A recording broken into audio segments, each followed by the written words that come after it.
I would like to make the following statement today on behalf of the current and incoming European Union members of the UN Security Council, Belgium, Estonia, France, Germany and Ireland, as well as the United Kingdom and Norway. We share the grave concerns expressed by the Secretary General in his latest report on the stated intention of the government of Israel to annex parts of the occupied West Bank, and we strongly echo his call on Israel to abandon its annexation plans. We also share the Secretary General's assessment that if any Israeli annexation of the occupied West Bank, however big or small, is implemented, it would constitute a clear violation of international law, including the UN Charter, as well as the UN Security Council resolutions. It would severely undermine the renewal of negotiations, the possibility to reach a two-state solution acceptable to both parties, and the prospect of a viable Palestinian state.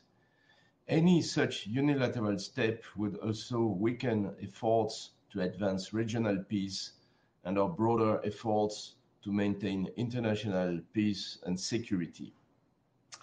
Annexation would have negative consequences for the security and stability of the region, including the security of Israel, which is not negotiable for us. We all currently enjoy a close relationship with Israel and wish to continue working with Israel in a constructive and comprehensive way in the spirit of the long-standing friendship that binds us. However, following our obligations and responsibilities under international law, annexation would have consequences for our close relationship with Israel and would not be recognized by us. We stand ready to respond to the Secretary General's call to take action with all relevant stakeholders that enables the parties to re-engage in a dialogue that will halt unilateral action.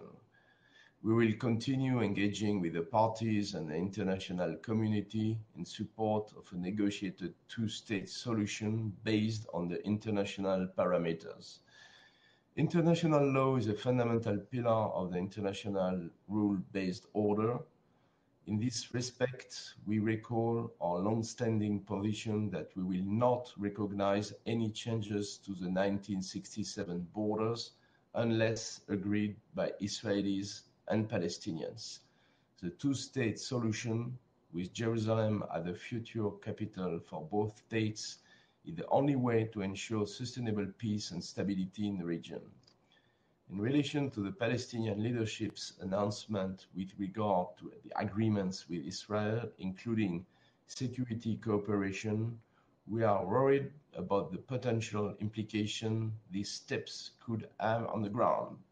We call on both sides to refrain from any unilateral steps that could further deteriorate the situation on the ground, to remain committed to the Oslo agreements and to fully implement all Resolution 2334, including with regard to settlement activities, as well as with regard to all acts of violence against civilians, including acts of terror, as well as all acts of provocation, incitement, destructions, and inflammatory rhetoric.